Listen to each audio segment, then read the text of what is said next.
Work. ठीक है, तो वर्क क्या होता है?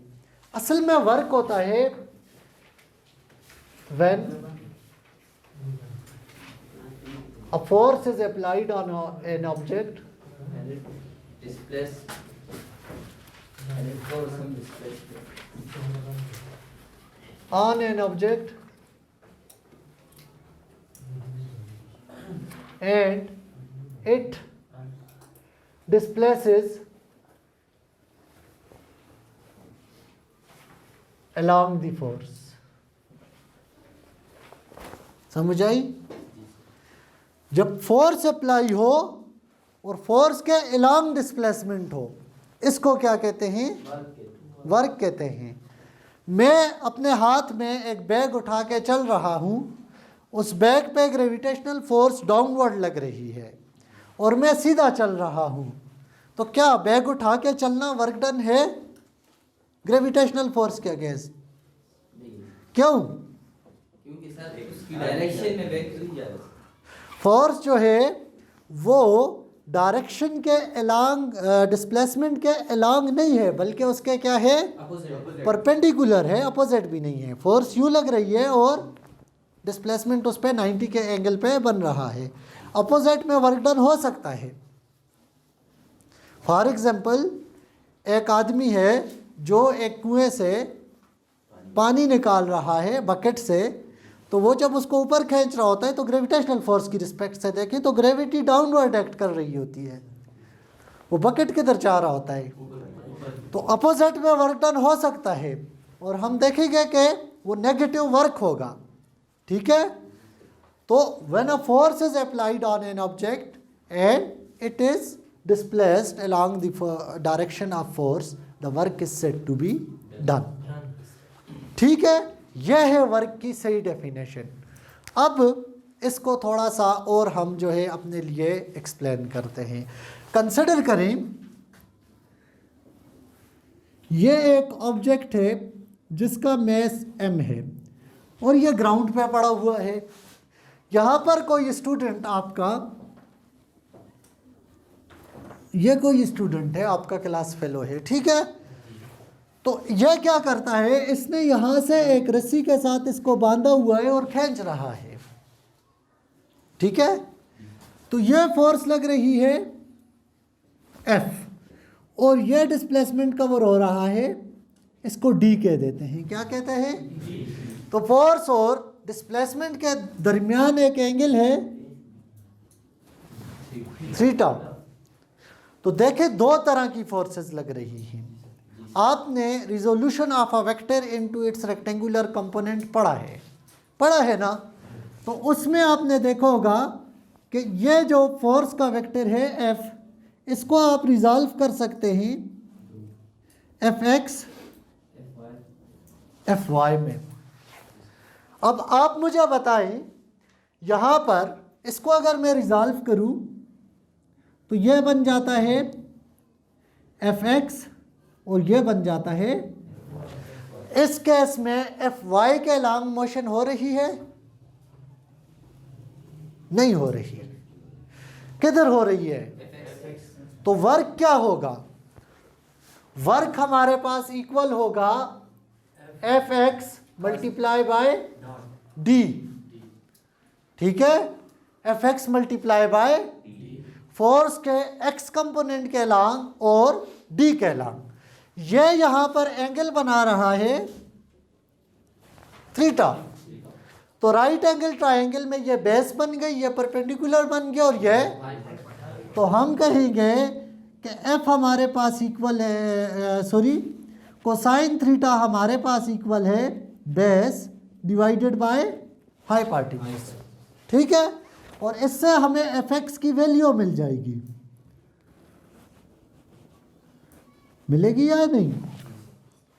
Fx की जगह में ये वैल्यू पुट कर दूं as Fx is equal to F cosine theta, तो मेरे पास वर्क डन मिल जाएगा cosine theta multiply by displacement.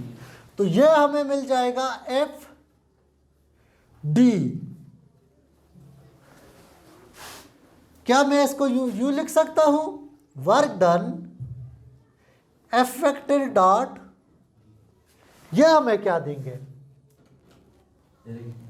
ये हमें यही चीज वापस देगा ना, एफ डॉट डी इक्वल होगा फोर्स और उसका कोसाइन थीटा डी के साथ। तो आप डी को रिजॉल्व करो अगर उसके रेक्टेंगुलर कंपोनेंट्स में, या फोर्स को रिजॉल्व करो उसके रेक्टेंगुलर कंपोनेंट्स में, दोनों में सेम। अब डिफाइन करते हैं फिजिक्स वाली डेफिनेशन वर्क की, कि वर्क डन असल में डॉट प्रोडक्ट होता है between force and displacement. Force और डिस्प्लेसमेंट के दरमियान में क्या होता है, डॉट प्रोडक्ट होता है। ठीक है, तो जब वर्क डन डॉट प्रोडक्ट होता है फोर्स और डिस्प्लेसमेंट के, तो अगर फोर्स और डिस्प्लेसमेंट सेम डायरेक्शन में होंगे तो मैक्सिमम वर्क डन मिलेगा। फर्ज करो ये फोर्स इस तरह लगने के बजाय इस तरह से पूरी की पूरी लग रही है, तो थीटा 0 हो जाएगा। तो when theta is equal to 0, work done is equal to maximum work होगा। लेकिन जो मैंने बैग की, हैंड बैग की एग्जांपल दी कि हाथ में बैग पकड़ा हुआ है और मैं चल रहा हूँ, तो फोर्स डाउनवर्ड लग रही है और डिस्प्लेसमेंट परपेंडिकुलर, तो थीटा क्या हो जाएगा 90 डिग्रीज। तो वर्क डन इस केस में क्या होगा, क्योंकि कोसाइन ऑफ 90 क्या होता है, 0 होता है। सिमिलरली ऐसा भी हो सकता है कि फ़र्ज़ करें एक बोट है, एक कश्ती है जो अप द स्ट्रीम दरिया में ऊपर की तरफ जा रही है और दरिया का पानी नीचे आ रहा है। आप शोर से खड़े, उसके किनारे से खड़े देख रहे हैं, तो आप देखते हैं कि मलाह जो है वो उसको चला रहा है और कश्ती जो है वो पानी के साथ इस तरह बैलेंस हुई है कि वो ऊपर मूव नहीं कर रही। फोर्स तो लग रही है लेकिन अब डिस्प्लेसमेंट कवर नहीं होगा। अब भी वर्क डन क्या होगा, 0 होगा। क्या वर्क डन होगा, 0 होगा, क्योंकि अब डिस्प्लेसमेंट क्या है, 0। इसी तरह मैंने जो कुएं वाली एग्जांपल दी, जब वो उसमें से पानी को निकाल रहा होता है कोई, तो उसका वेट डाउनवर्ड एक्ट कर रहा होता है, फोर्स डाउनवर्ड और डिस्प्लेसमेंट। तो उस केस में थीटा जो है हमारे पास इक्वल होता है 180 डिग्री। कोसाइन ऑफ 180 हमारे पास इक्वल होता है -1। तो इस केस में वर्क डन क्या होगा, नेगेटिव वर्क। ठीक है, वर्क डन क्या होगा, नेगेटिव वर्क डन होगा। वर्क स्केलर फिजिकल क्वांटिटी है। ठीक है, इसकी डायरेक्शन, डॉट प्रोडक्ट्स स्केलर्स होते हैं। वर्क स्केलर फिजिकल क्वांटिटी है। इसका यूनिट क्या है,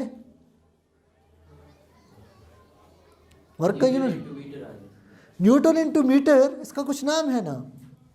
एनर्जी का यूनिट क्या है, तो वर्क का यूनिट क्या हुआ, तो जूल जो है वो एनर्जी का या वर्क का यूनिट है।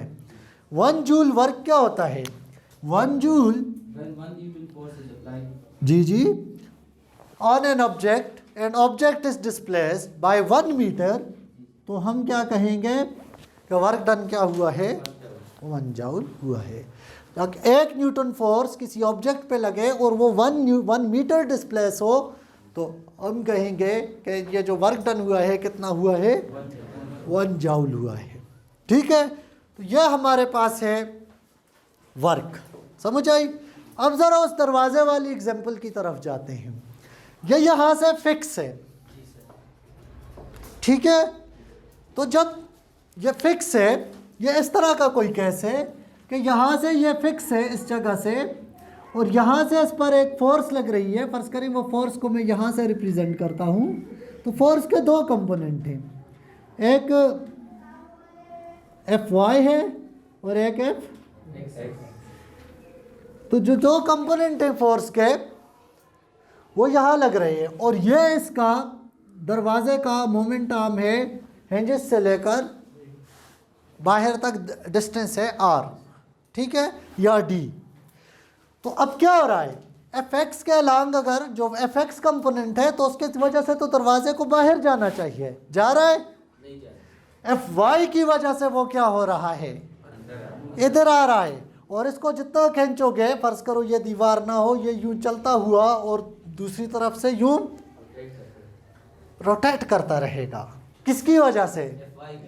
तो फिर मैं कहूँगा कि जो फिजिकल क्वांटिटी होगी, फर्ज करो उसको मैं ये नाम दे देता हूँ फिलहाल, वो इक्वल होगी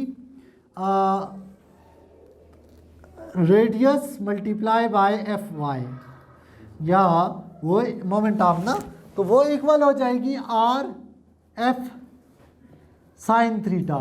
और ये फिजिकल क्वांटिटी हमारे पास आर क्रॉस एफ होती है। और इस फिजिकल क्वांटिटी की डायरेक्शन, ये एक प्लेन है, ये दरवाज़ा है और ये फोर्स है एफ वाई। तो इस डायरेक्शन में एक नई फिजिकल क्वांटिटी हमें मिलेगी, इसको बोलते हैं टार्क। ठीक है, यह फ़र्क है टार्क और वर्क में। एक क्रॉस प्रोडक्ट है जो कि ट्विस्ट रोटेशन के साथ रिलेटेड है, दूसरा डॉट प्रोडक्ट है जो कि हॉरिजॉन्टल मोशन के साथ। अदरवाइज टार्क का यूनिट भी न्यूटन मीटर होता है, लेकिन इसका मतलब यह नहीं है कि टार्क जो है वो वर्क है या एनर्जी है। ठीक है, क्योंकि एक क्रॉस प्रोडक्ट है और समझ आई, क्रॉस प्रोडक्ट डॉट प्रोडक्ट की भी वर्क से। ठीक है, ये असल में होते हैं हमारे पास क्रॉस प्रोडक्ट और डॉट प्रोडक्ट।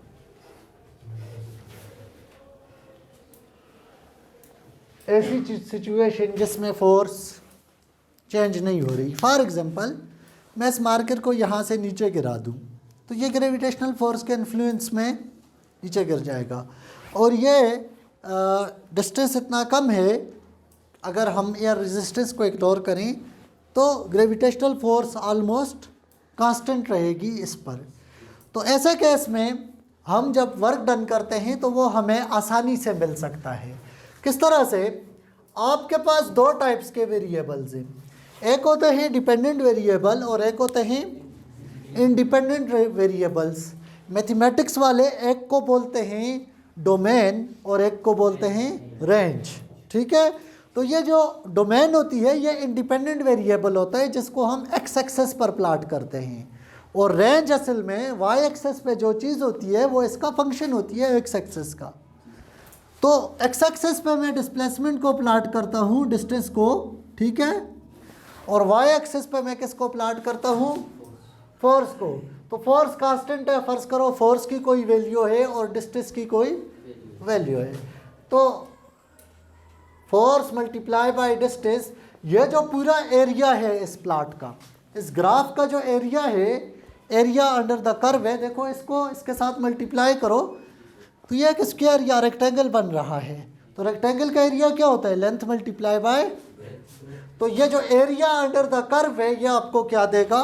वर्क देगा, कांस्टेंट वर्क देगा। ठीक है, तो यूँ हम कांस्टेंट फोर्स के इन्फ्लुएंस में वर्क डन को फाइंड कर सकते हैं, लेकिन हमेशा ऐसा नहीं होता। फोर्स लाजमी नहीं है कांस्टेंट रहे। आप जब एक स्प्रिंग को स्ट्रेच करते हैं या कंप्रेस करते हैं तो उसके लिए जो फार्मूला है वो है F इज इक्वल टू के स्प्रिंग कांस्टेंट और x कितना आपने उसको स्ट्रेच किया है या कंप्रेस किया है। ठीक है, तो ये x जितना ज़्यादा होगा फोर्स उतनी ज़्यादा होगी, x जितना कम होगा फोर्स उतनी कम।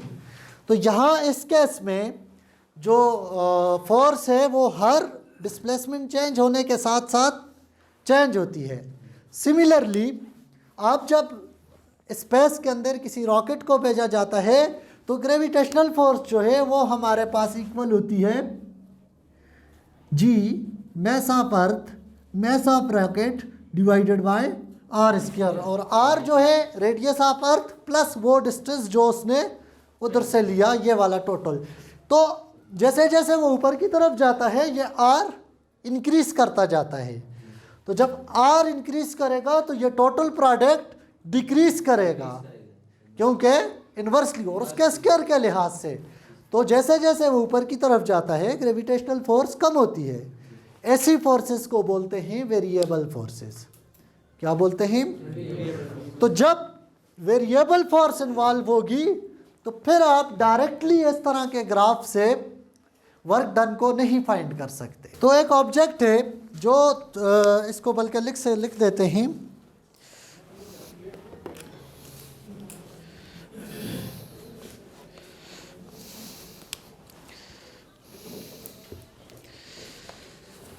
फ़र्ज़ करें हमारे पास ये 2 पॉइंट्स हैं ए टू बी। एक ऑब्जेक्ट वेरिएबल फोर्स के इन्फ्लुएंस में ए से बी को मूव किया, तो ये जो डिस्टेंस इसने ट्रेवल किया ए से बी तक, अब चूँकि फोर्स हर पॉइंट पर डिफरेंट है, तो हम क्या करते हैं, अपने इस रास्ते को छोटे छोटे डिस्प्लेसमेंट्स में चेंज कर देते हैं। ठीक है, एक छोटा सा पोर्शन ये है, इसको D1 कह देते हैं या डेल्टा D1 कह देते हैं, इसको डेल्टा D2 कह देते हैं, इसी तरह इसको डेल्टा D3 कह देते हैं, और ये चलते चलते चलते चलते छोटे छोटे पार्ट्स डेल्टा DN तक, यानी 1 2 3 4 5 किसी नंबर n तक पहुंच जाएंगे। ठीक है, नेक्स्ट, हर पोर्शन में फोर्स चेंज हो रही है, तो यहाँ लगने वाली फोर्स F1 होगी, यहाँ लगने वाली F2 होगी, यहाँ लगने वाली F3 होगी, चलते चलते यहाँ पहुँचकर Fn होगी। तो हर एक कंपार्टमेंट के अंदर लगने वाली फोर्स जो है वो भी क्या होगी, चेंज होगी। यह फोर्स यू लग रही है, ये फोर्स यू लग रही है, ये फोर्स यू लग रही है, ये फोर्स यू लग रही है, ये यू लग रही है। तो ये फोर्सेस जो है certain angle θ1, θ2, θ3 up to θn तक डिफरेंट एंगल्स बना रही हैं अपने डिस्प्लेसमेंट के साथ, रिस्पेक्टिव डिस्प्लेसमेंट के साथ जो है वो। तो ये हमारे पास रिप्रेजेंटेशन है work done by a variable force. तो अब हम जब हम इसको प्लॉट करेंगे ग्राफ के अंदर, तो इस तरह की कोई सिचुएशन होगी हमारे पास, और ये छोटे छोटे कंपार्टमेंट्स होंगे F1, F2, F3, ठीक है, कोई ऊपर कोई नीचे। तो इन छोटे छोटे कांस्टेंट कंपार्टमेंट्स को D1, D2, D3, ठीक है, D4, D5, तो ये देखो ये तकरीबन छोटे छोटे रेक्टेंगल बन रहे हैं। सही है, इसको और भी डिवाइड किया हुआ है हमने, बहुत ज़्यादा छोटे पार्ट्स में डिवाइड किया हुआ है ताकि वो ऑलमोस्ट रेक्टेंगल जैसा दिखे। तो इन सब को हमने जब छोटे छोटे पार्ट्स में डिवाइड कर दिया, तो 2 पॉइंट्स के दरमियान distance delta D1, delta D2, delta D3, इस तरह 2 पॉइंट्स के दरमियान लगने वाली force F1, F2, F3, angle θ1, θ2। तो वर्क डन किसी पहले पॉइंट के लिए W1 या delta W1 is equal to F1 delta D1 cosine of θ। इसी तरह delta W2 F2 cosine of θ2। और इसको लेके चलते जाते हैं, तो एक जगह में आएगा WN is equal to FN cosine of θn। Total work क्या होगा, टोटल वर्क हमारे पास इक्वल होगा W1 plus W2 up to, तो सबकी वैल्यूज पुट कर देते हैं, क्या होगा F1 delta D1 cosine of θ plus delta D2 cosine of θ up to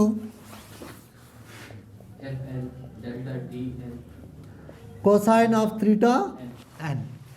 तो ये टोटल वर्क डन है। अब चूंकि इंटरवल हमारा इक्वली डिवाइडेड है फिलहाल, तो जब इंटरवल इक्वली 1 2 3 इस तरह से डिवाइड हो, तो इसको लिख सकते हैं फिर summation I is equal to 1 up to n Fi delta Di cosine of θi। यह हमारे पास है टोटल वर्क डन। अब I की जगह 1 पुट करो, प्लस 2 पुट करो, प्लस 3, यही इक्वेशन वापस आपको मिल जाएगी। ठीक है, ऐसा करते हैं कि इस पे एक लिमिट यूज़ करते हैं, क्योंकि ये देखो ये जो ग्राफ मैंने बनाया है इसमें ये परफेक्ट रेक्टेंगल नहीं बन रहे। डेल्टा डी के इन इंटरवल्स को और भी छोटा करो। कितना छोटा करो? इतना छोटा करो कि ये बिल्कुल ज़ीरो के करीब पहुंच जाएं। तो क्या होगा, work done is equal to limit delta D approaches to zero, I is equal to 1, F I cosine of theta I delta delta D